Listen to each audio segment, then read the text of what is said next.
investigation on this for the piece that I wrote for the catalog and for a longer piece on which I'm currently working for Brian. So I guess as a kind of a student, I'm looking forward to this lecture today from Brian to see what I can learn from it that I don't know, or what I can correct that I think I know about it. As we will quickly see, Brian in 1966, of April of 1966, asked Marcel Duchamp to submit to an electrocardiogram. Yes. And its printed readouts would then serve as the basis for what would become his 16-part portrait of Marcel Duchamp, done over the rest of 1966 and into 1967. In his brief statement, Brian tantalizes us, dangling the carrot that his motives behind this work were not so innocent. I look forward to learning about those motives. Thank you, Jim. Thank you, Jim. We happy few survivors. We will try and end with some good humor and enjoyment. As Jim said, I took a medical degree in Dublin in 1952. It's a little while ago. Well, long before I lived in New York, I was in search of Duchamp. And in 1959, I came down from Boston to hunt him down. When I came to Boston, my first American city, in 1959, not too many people were interested in Duchamp at that point, apart from gentle John Cage, and through Cage, Rauschenberg and Johns. And the meeting was not a great success. He resolutely canceled every move I made in my young naivete. He said, words don't do anything, he said in that very appealing voice. We can explain nothing. When I say chair and you say chair, we both mean different things. He was patient, though, and he finally said, to finally shut me up, he said, well, you know, we're in a bath trying to explain the bath water. And that developed into an interesting phrase in which he said, we can't tell ourselves from the bath water. And I took that to be the same order of Yeats's, how can we tell the dancer from the dance, but not, of course, as elegant. We became friends. And at that stage of his life, he was 79. He was charming, wry, amusing, ironic, fun with, artist egotists, he repeatedly said, and he frequently quoted the Je suis respirateur. My conceptual colleagues at that time, which included Saul Lewitt and Mel Bachner and the wonderful Eva Hess and Peter Hutchinson, they were not too interested in him at all. I found his ideas had changed the game, and I wrote then that he would own the second half of the century as Picasso had owned the first half. We did not, by the way, talk about art at all, which we both found rather boring. When he did say something about art, he would say something about when you put art on the wall of the museum, it begins to die. And we've heard about the emanation that depreciates by half-lives once the art is enclosed in the museum, which becomes a necropolis, a vast columbarium. And that idea was not unpleasant. The museum is a place where art goes to die. Not a new idea, even so temperate idea as a gentleman as Pissarro wanted to burn down the Louvre, if you remember. And my attitude to the gallery and the museum was the mild occupational resentment of the artist. As we became more friendly, I didn't quite warm to his idea that the art I was making was prematurely dead. I began to think, how could I refute Duchamp's idea that art on museum walls rapidly diminish into nothing, into artifacts? Well, getting the art into the museum is another story, isn't it? And not a pretty story of influence peddling, manipulation, greed, power, infected by that virus, money. How did Duchamp's artifacts fare in the museum? Were they dead to begin with? Were they then doubly dead? I was very clear-headed that to be influenced by Duchamp was to lose your queen. You would be sucked into his orbit and circulate around him helplessly, becoming what I call a Duchamp pet. Duchamp's zone of influence is radioactive still and dangerous. For this reason, I have not allowed, until now, through the eloquence of the curators, my Duchamp portrait to appear in the vicinity of Duchamp exhibitions. I was thinking a lot about body parts in those early 60s. Let's see if I picked the right one. Yes, I did. Yes. I remembered, as you all do, Géricault's charnel house of parts, of severed parts. In those days, I'd immersed myself in symbolist poetry and prose. I called one of my sculptures Hadali. You remember Villiers de l'Isle Adam's New Eve. And medicine at that time also was transplanting organs. And in 1967, Christian Barnard did the unthinkable. He transferred a heart from one man to another. And I wrote about this in Art International under the title you see there. It dealt with the subtraction and addition of parts, the polar nightmares of the Gothic charnel house and the science fiction figure shining with artificial prostheses. And of course, with matters of identity, the location of sentience. What is consciousness anyway? Is it a place? If it is, where is it? Is it something that secretes language, or is it secreted by language? And there was Duchamp, when you think these things, smiling. I started thinking of Marcel's heart, beating away out there, out of sight, and very much in mind. So I asked him casually if I could do his portrait, and with his usual equanimity, he said yes. He was cool beyond cool. Why his heart? Surely his head would be more appropriate.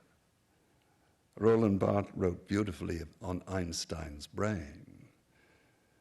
But I knew the heart as a relic, fetish, and venerated metaphor. I remembered a song from Shakespeare's Merchant of Venice. Where is fancy bred, in the heart or in the head? How begot, how nourished? Reply, reply. Well, my reply was the heart, for reasons that will become clear. An electroencephalogram would issue squiggly, vaguely parallel lines on a sheet of paper. Anyway, Robert Morris had already done that as a self-portrait. Framing Duchamp's encephalocephalogram on a wall wouldn't mean much, at least to me. I'd never heard of a witty encephalogram. Brain is cool, heart is hot, and Duchamp was warm. In my experience, warm. By the way, I've heard talk about the chair, the famous chair that once belonged to Max Ernst. Well, you'd go there, and I remember at dinner, he would sit in his chair. He had a little Cornell box that he had a little light in it. He'd light that up, and eventually he would smoke his cigar, and he would look supremely happy. And I think a great deal of his time, life at that time, was being happy. He was a very happy man in my experience. Well, the heart is a metaphorical crossroads, has been for centuries, at least since Philip Sidney. A portrait based on Duchamp's heart, derived from mapping the electrical potentials of his body through his extremities, arms and legs with the heart at the center, that would have possibilities. I should add that in modern medicine, the body on the table is surrounded by such a battery of instrumental readings that the body itself seems almost irrelevant, almost transparent, its own ghost, as the readings become more real, which is carried out, all of you who go to doctors They pay little attention to you, who you are.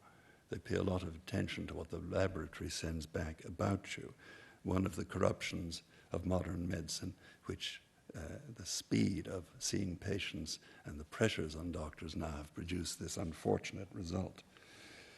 Well, Barbara Novak, my wife, invited Teeny and Marcel Duchamp to dinner with some other guests. And in honor of Duchamp, she took out her Julia Child, and she cooked a volaille, lots of cream, with a trifle for dessert. Duchamp looked at this high cholesterol extravaganza and demurred. He must have thought it was an attempt on his life. He ate everything, as did the voluptuous and delightful Teeny. Well, after dinner, we stood up, etc., and I said, would you come into the bedroom? And he did. He just walked into the bedroom. We stood there beside the bed. And I said, would you take off your shirt, please? And he did. And I said, if you'd sit down and take off your shoes and stockings, and would you roll up your pants a little bit, and now would you lie back? No questions whatever. Very cool, very cool. You want to watch out with this man. I had rented an electrocardiograph machine. I applied the gel to his wrists and ankles, and as you did in those days, strapped on the metal leads, and he lay still, unperturbed. And if I had said I was going to take out his heart, I believe he would have been mildly curious as to how I was going to go about doing it.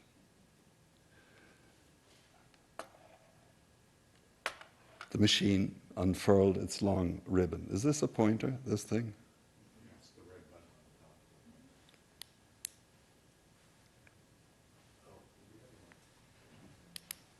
on It doesn't matter too much. This one right here. Oh, thank you.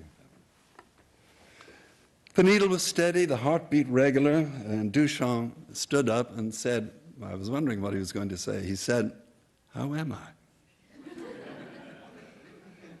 I hadn't given much thought to potential pathology, but if I had, and if I had remembered my stuff from the profession I had abandoned many years before, in consultation with a cardiologist, one of Jim's family last night, here is the evidence there at the, that's a PQR, the QR area in that lead 2, and an AVF down here indicates cardiac problems, that he had already had injury to the lower part, the inferior part of his heart. Interesting. So he finally took the fact that I was an incompetent doctor and said, thank you from the bottom of my heart. And I said, thank you for letting me take your portrait. He knew I'd been a doctor and suggested, this man is wicked, he suggested that I sign the portrait Brian O'Doherty, MD. That would have been a subtle act of possession on his part. I wasn't going to allow him co-authorship of his own portrait. His heart had done its work. I had a set of electrical potentials describing the functions of his heart, beat by beat, intrinsic to his living, breathing, beating substance, more accurate and unchanging than any representation of the lineaments changed by age of his wonderful face, which looks like the shadow. Did you ever see the shadow? Duchamp looks like the shadow. So I studied the heartbeat, and I really did that heartbeat upside down. Not that one.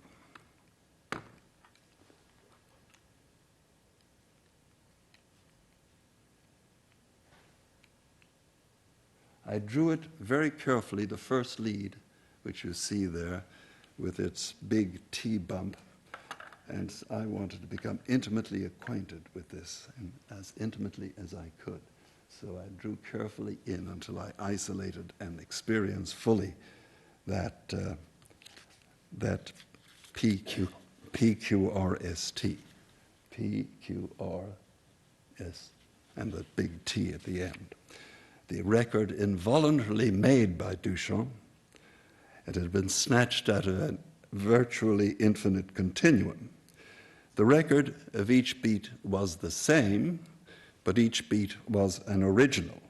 So repetition through redundancy began to indicate a kind of stasis, in an interruption in time which, through its perfectly repeated cycle, induced a fiction of paralysis, a suspended immortality. Kierkegaard's "the true repetition is eternity" wasn't quite the eternity I was after. Eternity is the true repetition seems better to me. Maybe they're the same thing. You could tell time by the heart, but the heart itself could not tell time. By the way, the transplanted heart beats like an unalterable metronome. Its beat never changes because no matter how much adrenaline is secreted by its new owner, it is not connected to the sympathetic nervous system and therefore beats at its own inevitable, regular, clockwork metronome. So I study the heartbeat upside down in several drawings to clarify my thoughts.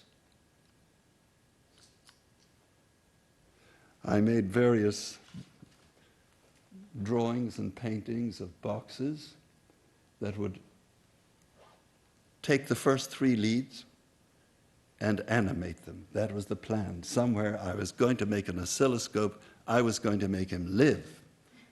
So I got in there in the center, you can see a spirit level, which seems relevant. Then I did drawing after drawing of the heartbeat itself. I interrupted the heartbeat to do it in separated increments. It's hard for you to see this. I did registers of drawings in which each heartbeat is broken down to its own fragment. See it a little better over there? That's a continuous one, a mounting heartbeat. And you see the little smooth curve of the P, the dip then down of the Q, the apex R, then down to the bottom, Q, R, S, and then the round T at the end. Anyway,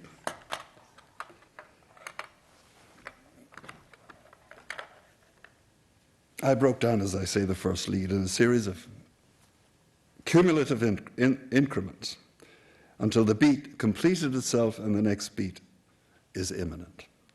A beat remembering, as it were, its own origin in the sino-auricular node, which is where the origin of the impulse to make the heartbeat comes from, which William Harvey, the discoverer of the circulation of the blood, compared to the firing of a pistol, the firing of the heart's contraction. And then the drawing of the increments, each one alone in its fragment of time, unconscious of before and after, a kind of atomic conception of a heartbeat, if you will, on this side. Showing again the profile of a part of the heartbeat isolated from its smooth continuum. And since language haloed almost everything I was doing just then, I had made the heart's grand morpheme utter phonomic blurts and stammers. Well, within the crisis of the heartbeat, if the heartbeat is a crisis, perhaps a banal crisis, I had mapped or felt I had its firm architecture, and at the same time, I'm beginning to subvert it. Within the paralysis of repetition that called up paradoxes of time, I had, or felt I had, divided time into fractions that in their isolation I had succeeded in infusing some sense of risk, perhaps, into the heart's beat. That fragment might not appear as someday it would not. I wanted, as far as a drawing could, a sense of time engaged, mapped, cancelled, continued through the usual paradoxes, which include the time taken while we were studying a stalled heartbeat, during which study, of course, our own heart keeps quietly beating, because to ignore the echo of your own heartbeat would be too clinical. You, the perpetrator and observer are in this too.